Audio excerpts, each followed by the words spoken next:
Getting the dog hair off the mic. Hey, so once again, I have left my good camera at my studio space and I am home for the day. I am recuperating. I'm very tired and I just needed the day off. So I am at my house using my phone on video mode to capture audio because we do workarounds here. I wasn't really sure. Well, let me go back and explain a little bit about why I'm so tired. On the 27th of November, I kind of hit a very hyper state of reality, a very, I guess would be called manic state of reality from the 27th through the 30th of November. And my mind was going a million miles per hour and was just like blah, blah, blah, blah, blah, all over the place. And I couldn't stop talking. I just was doing stuff constantly. And I just felt like I couldn't relax. And sleeping was really hard. It was really hard to fall asleep. It was very unrestful sleep. It was just a time where I felt very out of control. I feel like now, today, I'm finally able to relax. I'm now very, not low, like I'm not depressed or anything, but I just feel like a deflated balloon a little bit, you know, like all stretched out, but just flat and just blah. So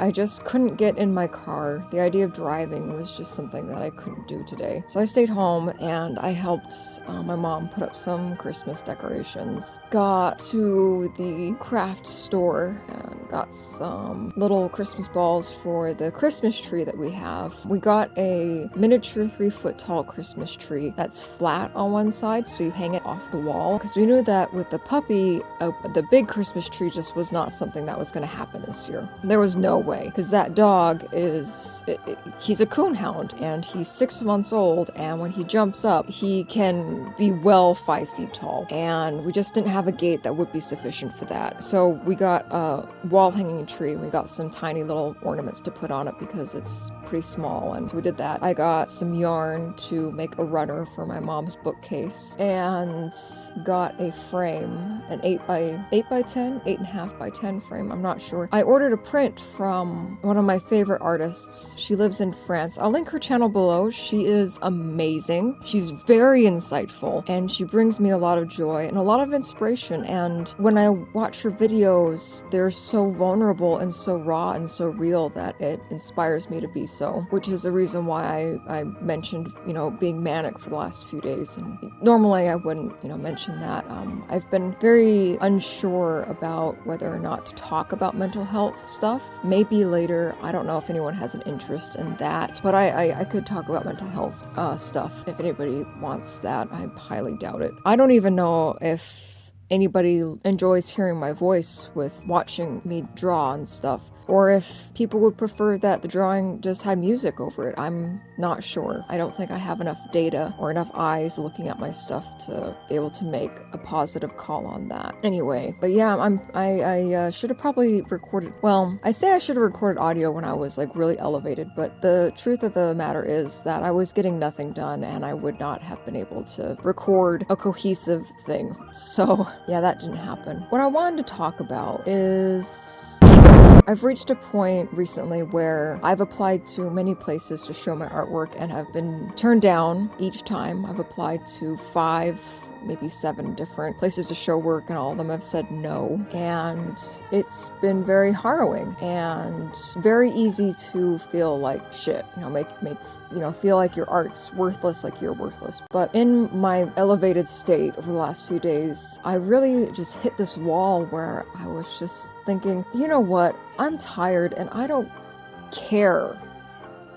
Like, I don't care. I don't care about people seeing my work. Well, I do care. I do care if people see my work because I want people to engage with it. I want the work to be for them. I want them to fall in love with it. I want them to see it and be able to attach themselves to it and enjoy it. Like, I just want to bring joy and I want to entertain people. That's all I want to do. And I think that's all I've wanted to do for a really long time. I just did not allow myself to think I wanted that because that is a really hard thing to do. And I don't think I had the courage to admit that to myself. But I hit a wall where I said, you know what? I'm tired of always worrying about making stuff for other people. You know, like I hate being in my studio space, and I hate being there because I feel like I'm shackled to the desk. Like, what I make has to be good. Like, I can't make a turd. I have to make art. And it hit me that I'm spending $350 a month for a studio space and hating it and making work that I don't care about or have like less interest in because I worry that if I try something new, people will turn away from it. I'm spending all this money and all this time at this place, and I'm not even enjoying myself. And what is life but trying to find things that make you happy? And I was choosing to be unhappy. And so I just kind of said,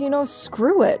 I'm going to do what I want to do. And I'm going to stop trying to fit my art into these competition boxes. I'm gonna stop trying to like read grants or competitions or like festivals and stuff and see what they want and then try to make art to fit that. I'm gonna stop doing that, because it just makes me really unhappy. And I don't want to do that anymore. I don't want to make stuff that makes me unhappy. I want to make stuff that makes me happy. If other people find a connection with it, that's fantastic. But I need to stop moving in a direction where my ego gets in the way, where I'm going out of my way to please other people. I need to please myself. For years and years, I worked conventional jobs and I worked a lot in retail. Oh my gosh, I have so many stories about retail. Like, everyone has stories about retail, and I have stories about retail. I am not the exception in that. But I've worked for so long in order to have the freedom, have the finances, and have the space to do art. And now I'm sitting on that. I'm sitting on that gold mine. I finally have space. I finally have time. I finally have the finances. Kind of. I'm not gonna lie, it's a little tight and it makes me a bit scared. It makes me feel a little bit insecure. A lot insecure. But finances have always been something that stresses me out. But the point is that I finally have these things where I can just be. I can just make art. I can just finally wake up in the morning, breathe in the fresh air and say, you know what, I'm going to go to my studio today and I'm going to draw. And that's going to make me happy. And for a long time, I thought making art was selfish. I thought that it was, this is going to sound kind of gross, I'm sorry, but like almost a masturbatory thing,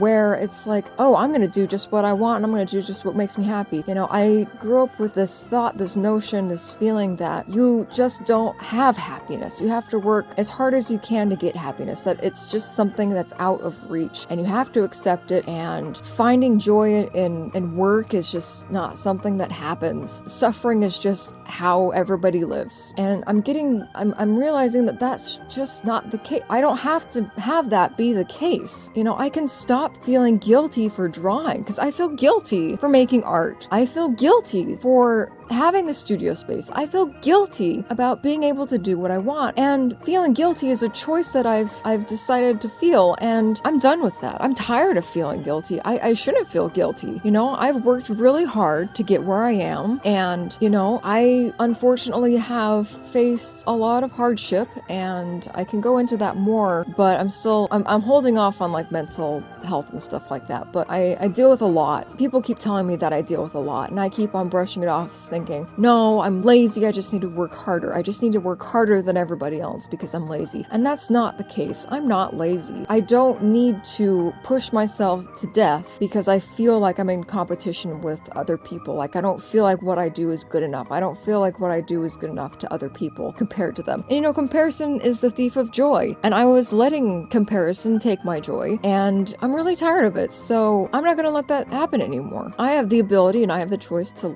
have that not be my life.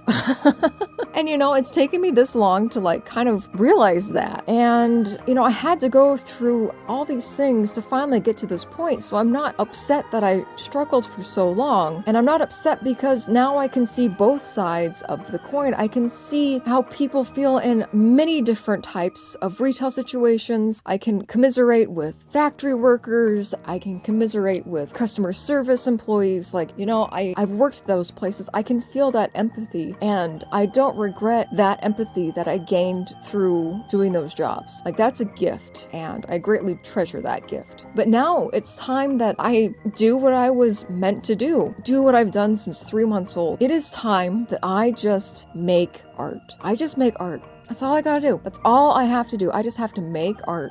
And I don't have to push myself to make art for a certain set of people. I don't have to push myself to make art to make a certain set of people happy. I should just make what I want to make. And I know that this sounds really dumb, and I know that this sounds like, well, duh, yeah. But I had to work to get to this point, and it's been really, really hard. It's really hard to keep myself inside of this sort of mental state as well, you know. Ego comes back, and comparison comes back, and all those negative things come back. But I hope by kind of going into detail in this video and, you know, speaking about it and speaking my truth and manifesting my thoughts into words and then recording them, I can go back and I can listen to it, and I can feel the conviction again. And I know it's not a very funny subject. I know the hee-hee-ha-has are not very funny right now, and I apologize to that. I would love to be funny. I would love to be a comedian.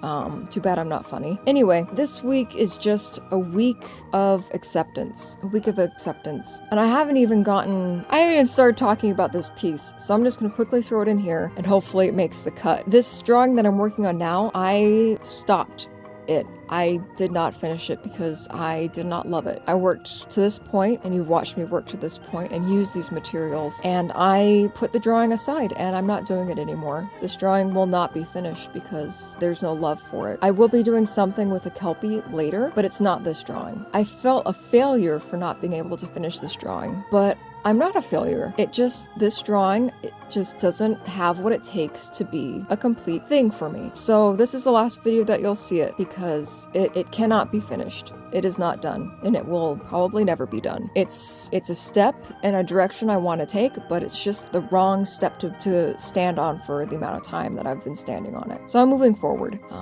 And you know what? That's okay. It's okay to not finish something. It's okay to realize that what you're doing isn't right. And sometimes it takes a while. It takes some time walking in that direction before you realize that this isn't right for me. And you have to, you know, veer off or turn back or something. And it can kind of hurt, you know, but it's just what it is. And the sooner that you accept that, the sooner you're able to move on to things you want to do. Anyways, that was just a quick little plop in there. I hope it makes the cut. We'll see. Anyways, next week, I will be doing a face video, a fun craft. I can't guarantee that it's going to be fun and games, because I don't ever really know what mood I'm in. But I look forward to seeing whoever sticks around. I guess. But thank you for sticking around. And if you come next week, I will see you then.